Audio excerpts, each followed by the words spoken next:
Bonjour et bienvenue à ce tirage sentimental dans lequel je ne vais pas donner d'intention, on va regarder ce qui se passe. Alors, je vais utiliser l'Arcanum Tarot et je vais utiliser le Tarot Moucha.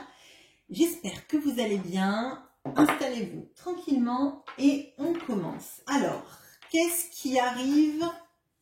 Qu'est-ce qui se passe dans votre vie actuellement?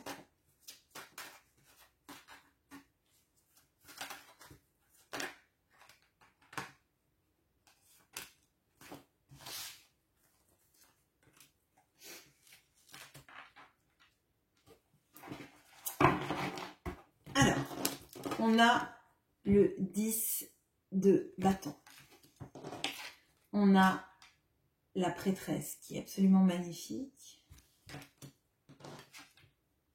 Et le 2 de denier. Alors, là, vous êtes épuisé. Vous êtes épuisé parce que vous avez été, ou vous êtes encore, dans une situation dans laquelle, en fait, vous avez fait tous les efforts.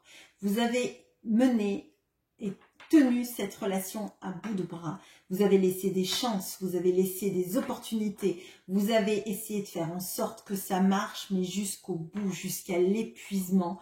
À tel point que la relation en est devenue un fardeau. Un fardeau parce que vous avez investi toute votre énergie, tout votre cœur, toutes vos envies, toute votre passion dans cette relation. On a en centrale la grande prêtresse. Donc là, clairement, on a une absence de réciprocité parce que les 10, ça ne veut pas dire que l'autre vous aime pas, ça veut dire que vous avez vraiment tout porté à bout de bras la relation et vous étiez seul à porter la relation parce que les 10 bâtons, c'est vous qui les portez. Vous n'êtes pas au 5 de bâtons où même s'il y a de la lutte, il y a quelque chose de... On partage les bâtons en deux et même si on s'affronte et même si c'est conflictuel, il y a un échange, même s'il est peut-être véhément, etc. Là, eh ben, vous êtes toute seule à vous dire, je porte tout ça à bout de bras. Alors, ou j'ai porté à bout de bras, hein, je vous laisse adapter parce que c'est un tirage général, mais voilà. Et en centrale, on a la grande prêtresse. La grande prêtresse, elle est confiante parce qu'elle sait. La grande prêtresse, elle sait au fond d'elle que cette relation, vous ne l'avez pas vécue pour rien, même si à l'heure actuelle vous êtes usé, même si vous ne comprenez pas pourquoi vous avez tout porté, elle sait, elle a la clé du savoir, elle a le livre, mais elle n'a besoin de consulter rien du tout, enfin rien, pardon, parce qu'elle a la vérité en elle-même, parce qu'elle a, au travers de cette relation, au travers de ce qu'elle a affronté, de ce que vous avez affronté, vous avez développé plein de capacités. Alors, peut-être que ce sont des capacités, je dirais paranormales, même si j'aime pas trop le mot, mais vous avez développé peut-être vos sens, mais peut-être tout simplement que vous avez développé des ressources inimaginables. Peut-être que vous êtes lancé dans des projets, peut-être pour oublier cette personne ou pour essayer de moins lui donner. Peut-être que vous vous êtes lancé dans des choses pour épater cette personne. Peut-être que vous vous êtes dépassé vous-même pour vous épater, pour vous dire que vous étiez capable de faire quelque chose par vous-même, là où votre autre semblait ne vous accorder que peu d'importance. Peut-être que c'est ça, hein. Mais il y a quelque chose de la sagesse qui se développe et de la conscientisation de sa potentialité, de son savoir, de sa capacité en fait à comprendre les choses en les ressentant et pas forcément en les vivant. On a le 2 de Pentacle, donc pour moi là il y a une situation où peut-être l'autre avait jonglé et peut-être que vous aussi, du coup vous avez dû jongler entre cette envie d'attendre l'autre, de ne pas l'atteindre, de tout porter ou de lâcher les bâtons au sol en disant eh bien débrouille-toi pour construire ta maison si je t'apporte pas le bois, débrouille-toi tout seul à alimenter le feu de ta vie, quoi, hein, clairement. Là pour moi il y a clairement de ça. On va regarder avec le tarot Moucha où votre autre en est dans sa vie. Alors, je risque de dire lui, bien évidemment, si votre autre est une femme, je vous demande d'adapter. C'est plus simple parce qu'il y a plus de femmes sur cette chaîne, tout simplement. C'est une praticité pour moi.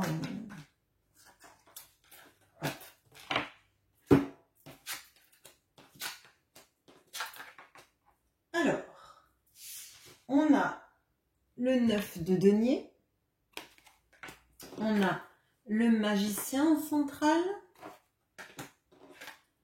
et on a le 7 d'épée. Alors,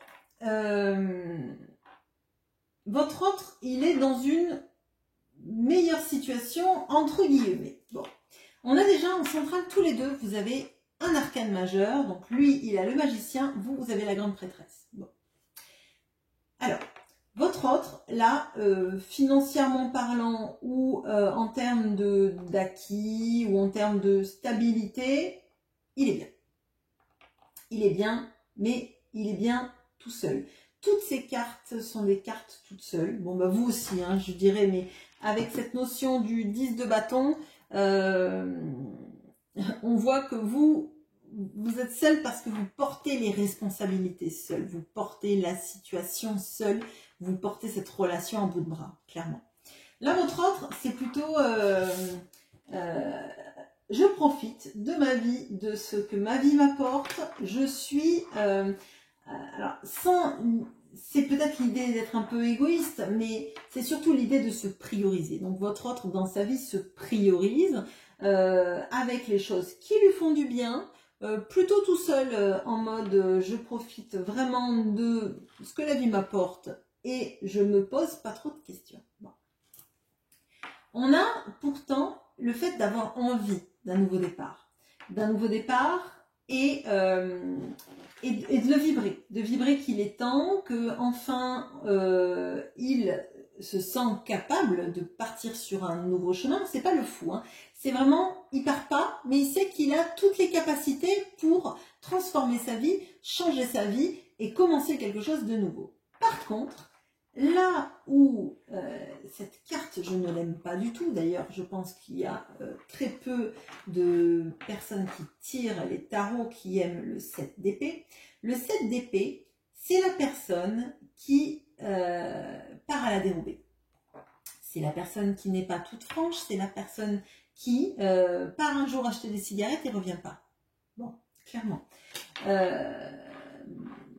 C'est des vieux clichés pour les personnes qui ont vécu dans les années 80-90, c'était des choses qu'on disait souvent et qui arrivaient. Je crois que c'est arrivé, je crois que c'est Véronique Sanson qui était partie acheter un jour des cigarettes et qui n'est jamais revenue.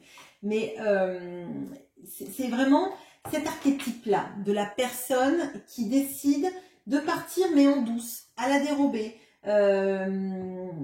Et pour moi, en fait, cette autre personne, c'est qu'elle doit quitter une situation, mais qu'elle ne la quittera pas franco, en fait.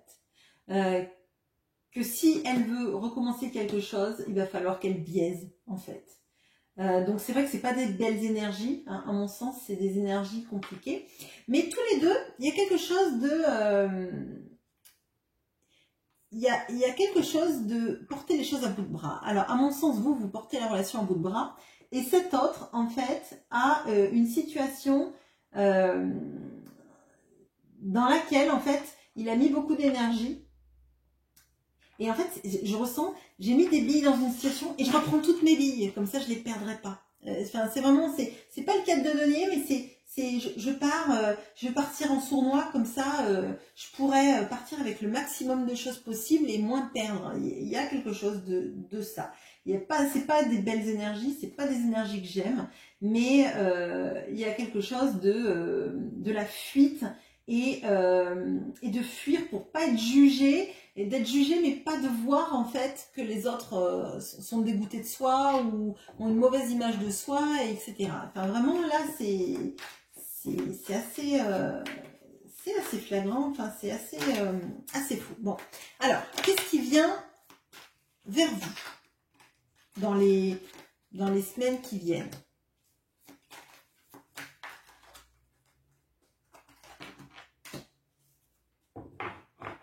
Alors, vous, on a la roue de la fortune, on a le 9 de bâton, donc vous commencez à perdre des bâtons un petit peu, bon, et on a le 4 d'épée. Bon, alors, clairement, là, vous avez vu que vous n'en pouviez plus, de porter cette situation à bout de bras.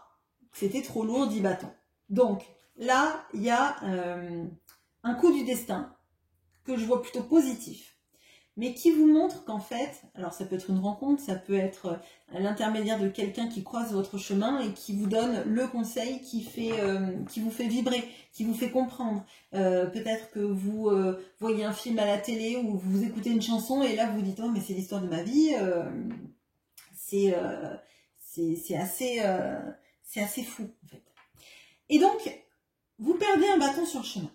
Vous perdez un bâton sur le chemin et vous commencez à construire votre forteresse. C'est-à-dire, vous commencez à vous mettre en retrait, à regarder comment est la situation, pourquoi elle est comme ça. Vous avez du discernement en fait. Vous avez porté cette relation à bout de bras, vous y avez mis toute votre passion et là vous vous dites oui mais d'accord, c'est bien, ça marchait pas, je suis épuisée, j'en peux plus, l'autre finalement ne fait pas vraiment de pas vers moi. Je fais tout toute seule, je vais pas arriver à jongler comme ça toute ma vie, je suis fatiguée.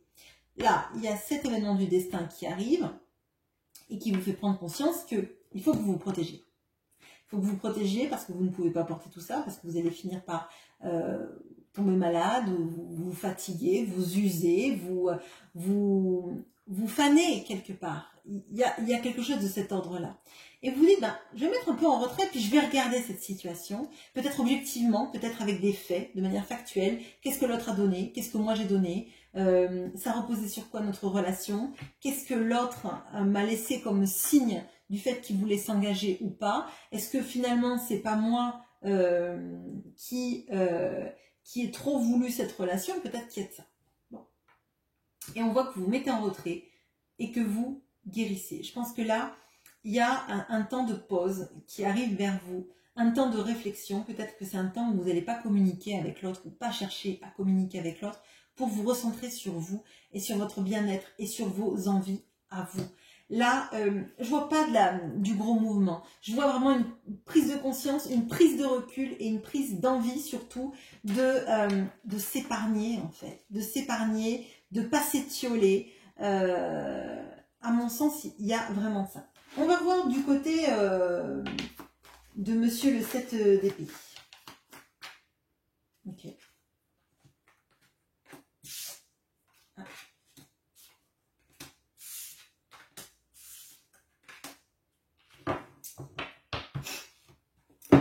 Alors, vous perdez des bâtons, lui gagne des épées. Alors, on a le 7 de bâtons et la reine de denier. On a le roi de denier. Et on a le 8 d'épée. Bon, alors, là, si votre autre est en couple avec quelqu'un, il prend de la distance, il se protège de la personne avec qui il partage sa vie. Là, on a la reine et le roi de denier qui sont à côté, mais il y a surtout ce 7 de bâton. Le 7 de bâton, c'est affronter contre vents et marées les accusations, c'est tenir sa position contre les avis contraires. Là, on avait vu que cette personne, elle fuyait pour pas avoir le regard de l'autre sur ses attitudes, ses mouvements, sa façon de faire. Et là, on voit clairement que on a encore un 7, on a 2 fois un 7. On voit clairement que l'autre, à un moment donné, il va être rattrapé. Il va être rattrapé, il va être confronté. Il va être confronté parce qu'on ne peut pas partir comme ça, surtout si, je ne sais pas moi, si cette personne a des enfants ou des biens soldés ou je ne sais quoi, mais il ne pourra pas partir comme ça, je vais acheter des cigarettes et je disparais dans la nature, ça ne marche pas comme ça, ça marche, je ne sais pas déjà comment ça a pu marcher ce genre de truc, mais bon, bref. Donc il va devoir rendre des comptes à la personne qui partage sa vie, s'il est en triangulaire, mais là je pense que c'est un tirage pour des triangulaires. Donc là il va devoir rendre des comptes. Il va rendre des comptes. Et il va se sentir pris au piège. Bon, il va se sentir pris au piège parce que il a voulu quitter une situation sans régler les choses avant. Il est rattrapé, confronté, et il se sent pris au piège dans une situation qu'il a voulu quitter. Donc c'est la même et c'est sur la même ligne. Donc là, il y a une progression qui n'est pas agréable en fait. On fuit pour pas se sentir emprisonné, puis finalement on finit par être emprisonné en se disant qu'on n'a pas d'autre choix, qu'on n'y arrive pas, etc. Je vous avoue que il partait sur des meilleures lignes que vous, potentiellement parce que vous avez tout mis en place et que lui espérait pouvoir s'en sortir dans une réalité alternative dans laquelle en fait on ne rend pas des comptes aux gens qui nous accompagnent dans la vie. C'est assez utopique ou assez immature peut-être comme comportement. Mais ce sera clairement pas le cas. Il va être rattrapé, il va être confronté et il va se sentir complètement bloqué dans sa vie. Ça me paraît très compliqué ce qui se passe pour lui, alors que on voit que vous, eh ben, finalement, vous vous guérissez, vous prenez du recul, vous êtes dans un meilleur état d'esprit qui est celui d'arrêter en fait de se sacrifier pour une situation en fait, pour quelqu'un qui finalement fuit en douce et se fait rattraper et finalement finit emprisonné. Enfin, je veux dire, c'est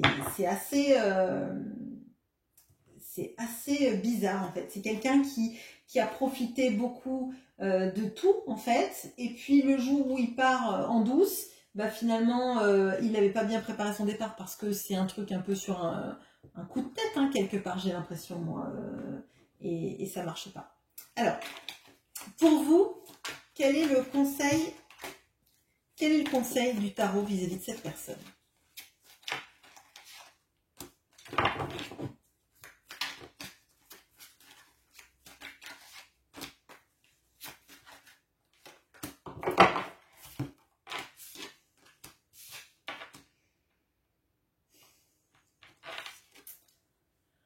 On a l'as de coupe, on a le 10 de coupe et on a le 6 de coupe. Bon, alors je ne m'attendais pas à ça avec le tirage, parce que en fait, vous avez une relation extrêmement compliquée. Je pense que vous vous êtes accroché à cette relation parce que vous ressentiez que cet amour-là était un amour extrêmement fort, et pourtant vous êtes passé par des moments très durs.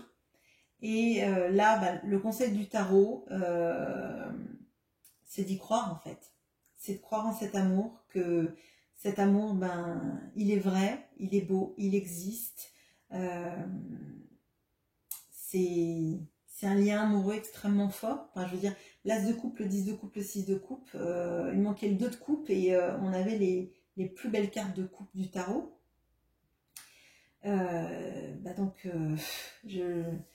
Voilà. Après, bien évidemment, je vous demande on va regarder de l'autre côté, mais je vous demande de garder votre discernement.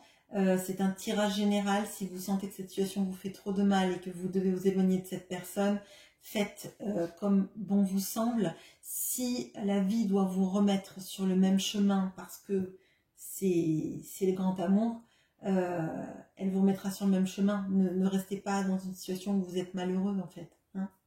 Bon. Quel est le conseil du tarot pour cette personne?